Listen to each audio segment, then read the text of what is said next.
నేను చెప్పదలుచుకుందంతా కూడా కృష్ణప్రసాద్ గారు చెప్పేశారు. ఇది ఆయన చెప్పినట్టే ఇది ఒక మా ఇద్దరి కాంబినేషన్లో మూడో సినిమా జెంటిల్మన్. నాని జెంటిల్మన్ ఆయనకి సెకండ్ ఇన్నింగ్స్ అవ్వచ్చు, కానీ నాకు ఆ టైంలో బందిపోటు అనే సినిమా వచ్చి ఫెయిల్ అయింది. ఆయన ఇచ్చిన అడ్వాన్స్ నేను రిటర్న్ చేసేసి, ఇప్పటికీ మీరు ఇంకా సినిమా చేయదలుచుకుంటున్నారు నాతో అని అడిగినప్పుడు, లేదు నీతో నేను చేయదలుచుకుంటున్నానని చెప్పి ఆయన నన్ను నమ్మి జెంటిల్మన్కి మళ్ళీ నన్ను పిలిచారు. సాధారణంగా ఆ టైంలో ఆయనే కొంచెం చాలా లోలో ఉన్నారు, కష్టాల్లో ఉన్నప్పుడు ఎందురా బాబు ఫ్లాప్ డైరెక్టర్తో సినిమా తీయడం అని అనుకుంటారు సాధారణంగా. ఆయన అలా అనుకోలేదు, నమ్మారు. ఆ నమ్మకం అప్పటి నుంచి ఇప్పటివరకు మా రిలేషన్షిప్లో మేము చేసే సినిమాల్లో అది కంటిన్యూ అవుతోంది. సో ఒక జెంటిల్మన్ లాంటి వైవిధ్యభరితమైన థ్రిల్లరు, తర్వాత సమ్మోహనం లాంటి ఒక బ్రీజీ రొమాన్స్, తర్వాత మళ్ళీ నేను కూడా చాలా రోజులు, నేను లాస్ట్ ఇయర్ చేసిన కామెడీ అమితుమి 2017, దాదాపు ఒక 8 ఏళ్ళు అయిపోయింది. మళ్ళీ చేయాలి, ఒక మంచి కామెడీ చేయాలి, నిజంగా సకుటుంబ సపరివార సమేతంగా అని అంటూ ఉంటాం కదా మనము, సకుటుంబ పరకుటుంబంతో కూడా వచ్చేలాంటి సినిమా కూడా చేయాలి అని అనుకుని ఈ సారంగపాణి జాతకం ఇది ఎప్పటి నుంచి నేను చేద్దాం అనుకుంటున్న కథ. ఇది నాకు చాలా ఇష్టమైన స్టోరీ ఇది. అందుకని ఎప్పటి నుంచో అనుకుంటూ కృష్ణప్రసాద్ గారికి నేను చెప్పడము ఇది అంటే ఆయన వెంటనే ఇమీడియట్గా సినిమా మనం తప్పకుండా చేద్దాము అని ఇమీడియట్లీ ఒక 2 రోజుల్లోనే ఆయన గ్రీన్ లైట్ ఇచ్చేశారు. తర్వాత మేము మొదలెట్టాము. అండ్ ఆఫ్ కోర్స్ మిగతా ఇంకా the entire cost and crew. నేను శ్రీనివాస్ అవసరాలు ఎప్పుడు నాతో అంటూ ఉంటాడు, ఒక అడల్ట్ జోక్ వేస్తూ ఉంటాడు నాతో, చెప్పకూడదు కానీ, sir I want have sets with you అని. So he wants to be on the set with me అని నాకు తర్వాత అర్థమైంది. So I really enjoy working with Srini for the same reason. There goes the reel, there goes the content. thumbnail వచ్చేసింది కదా. So but all the actors fantastic to work with. నేను ఇందాక ప్రియదర్శితో చెప్పాను అనమాట, నువ్వు న్యాయ ప్రియదర్శి నుంచి ఇప్పుడు హాస్య ప్రియదర్శికి రావాలి నువ్వు ఈ సినిమాని అని. సో కోర్ట్ లాంటి ఒక అద్భుతం, చాలా మూవింగ్ ఫిల్మ్ అది.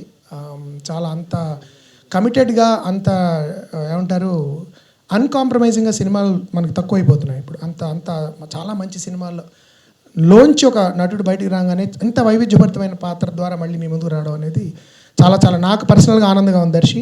And it's a joy working with him. ఇంతకంటే నేను ఎక్కువ చెప్తే ముఖస్థితిలో ఉంటుంది. బట్ నాకు దర్శి ఎప్పటి నుంచో తెలుసు, తనకి నేను కూడా ఎప్పటి నుంచో తెలుసు. కాబట్టి I always want to work with him ever since that. నా చౌ నేను చేస్తా dialogue. But Balagam and of course Malaysia ఇవి చూసిన తర్వాత నేను I thought I should work with him. So ఆ విధంగా Darshi you are no one else could be, నువ్వు తప్ప సారంగపాణి ఇంకెవరూ చేయలేరు అని నేను ప్రగాఢంగా నమ్ముతున్నాను. ఈ సినిమా చూసిన తర్వాత కూడా అందరూ అదే అంటారు, ఐఎమ్ 100% షూర్.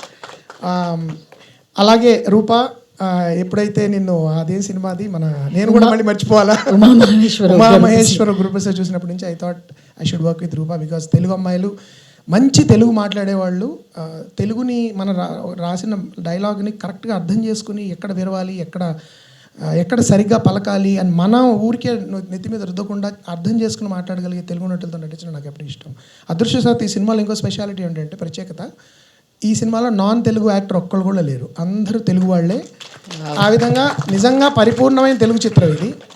అండ్ ఈ సినిమాలో ఎవరి డబ్బింగ్లు వాళ్ళే చెప్పుకున్నారు. ఒకప్పుడు తెలుగు వాళ్ళు కూడా వేరే తెలుగు వాళ్ళు డబ్బింగ్ చెప్తుంటారు, ఆ అగత్యం కూడా పట్టలేదు మాకు ఈ సినిమాలో.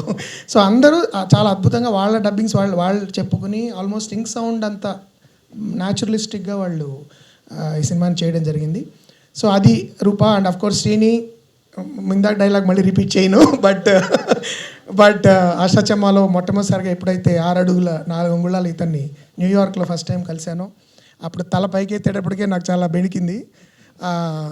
సో అప్పటి నుంచి ఇంకా అంతకంటే ఎదుగుతున్నాడు తను, రచయిత కింద, దర్శకుడు కింద. It's always Joy work. And చాలా కొత్త పాత్రలో ఈ సినిమాలో కనబడతాడు.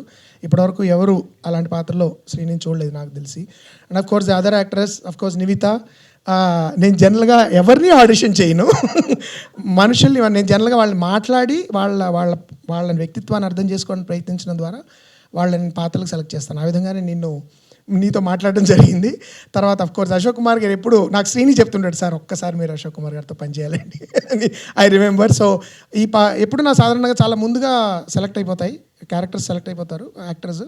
కానీ కొన్ని కారణాల వల్ల ఆఖరి నిమిషంలో నేను అశోక్ కుమార్ గారిని అప్రోచ్ అవ్వాల్సి వచ్చింది. ఆయన కూడా ఆయన ఎంతో మంచి హృదయంతో వచ్చి ముందుకు వచ్చి చాలా అద్భుతమైన పాత్ర కూడా చేశారు ఈ సినిమా. It's gonna be one of the highlights of the first half ఆయన scene. So of course and our influencer Sameera భర్త నేను కేవలం తన రీల్స్ చూసి తన్ని ఒక పాత్రకి చెయ్యి, యాక్చువల్లీ ఆ పాత్రకి సమీర అవసరం లేదు, చిన్న పాత్ర అది, but it has to shine. చాలా మంచిగా తెలుగు మాట్లాడగలిగే వాళ్ళు రావాలి, ఒక రకమైన కాన్ఫిడెన్స్ ఉండాలి అని చెప్పి నేను సమీరాని అడగడం, తను వెంటనే వచ్చి తప్పకుండా చేస్తానండి ఆడిషన్. నీ audition your reel only were your auditions.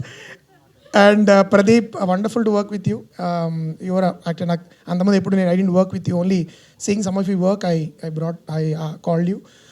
And నీ నటనతో పాటు నువ్వు ఇచ్చే హెల్త్ టిప్స్, ఎక్కడెక్కడికి వెళ్ళాలి, ఏవే మంచి ప్రదేశాలు, ఇవి కూడా నాకు ఎన్రిచ్డ్ మై లైఫ్.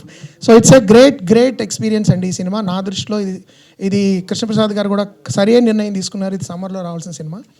ఈ వేసవిలో కరెక్ట్గా పరీక్షలు అయిపోయి హాలిడేస్ స్టార్ట్ అయినప్పుడు నేను ఇందాక అన్నట్టు సకుటుంబ సపరివాత పరకుటుంబ పరపరివార సమేతంగా అందరూ రావచ్చు ఈ సినిమాకి. అండ్ అన్ని ఏజ్ గ్రూప్స్కి కూడా, అంటే ఒక మిడిల్ ఏజ్ గ్రూప్స్ కానీ, లేకపోతే పెద్దవాళ్ళకి కానీ, లేకపోతే యంగ్ జనరేషన్, జెన్జీలు, జెన్ ఆల్ఫాలు అంటున్నారు కదా, అందరి జనరేషన్స్కి, అక్రాస్ జనరేషన్స్ అందరికీ నచ్చే ఆరోగ్యకరమైన మంచి ఒక యాడెడ్ బోనస్ ఏంటంటే మా సినిమాలో మంచి కథ కూడా ఉంది. సో ఆ కథలో పాత్రలు, ఆ పాత్రలకు సంబంధించి వాళ్ళు అలా అనుగుణంగా వాళ్ళు ప్రవర్తిస్తూ ఎలా హ్యూమర్ని జనరేట్ చేస్తారు అనే ఒక చాలా మంచి అన్ని రంగరించి చేసే అవకాశం వచ్చింది నాకు ఒక దర్శకుడి కింద, రచయిత కింద కూడా. So once again I thank all my team, my cast and crew. And ఈ సినిమా ప్రేక్షకులు కూడా నిస్సంకోచంగా మీ పిల్లలకి కళ్ళకి చేతులు అడ్డం పెట్టక్కర్లేదు ఎక్కడ కూడా. ఈ సినిమాలో అంత హాయిగా కూర్చొని మీ ముసలి ముద్దుగా అందరినీ తీసుకొని హాయిగా చూసుకోవచ్చు. సో అందరూ దయచేసి ఆన్ April 18th ఈ సినిమాకి తండోపతండాలుగా తరలొచ్చి మా కృష్ణప్రసాద్ గారికి, ఆయన ఇందాక చాలా కాన్ఫిడెంట్గా చెప్పినట్టే, ఆయన నమ్మకాన్ని మీరు వమ్ము చేయడమే కాకుండా సొమ్ము కూడా చేయమని నేను మనస్ఫూర్తిగా కోరుతున్నాను. And on April 18th, see you all in theatres. Thank you. Thank you, sir.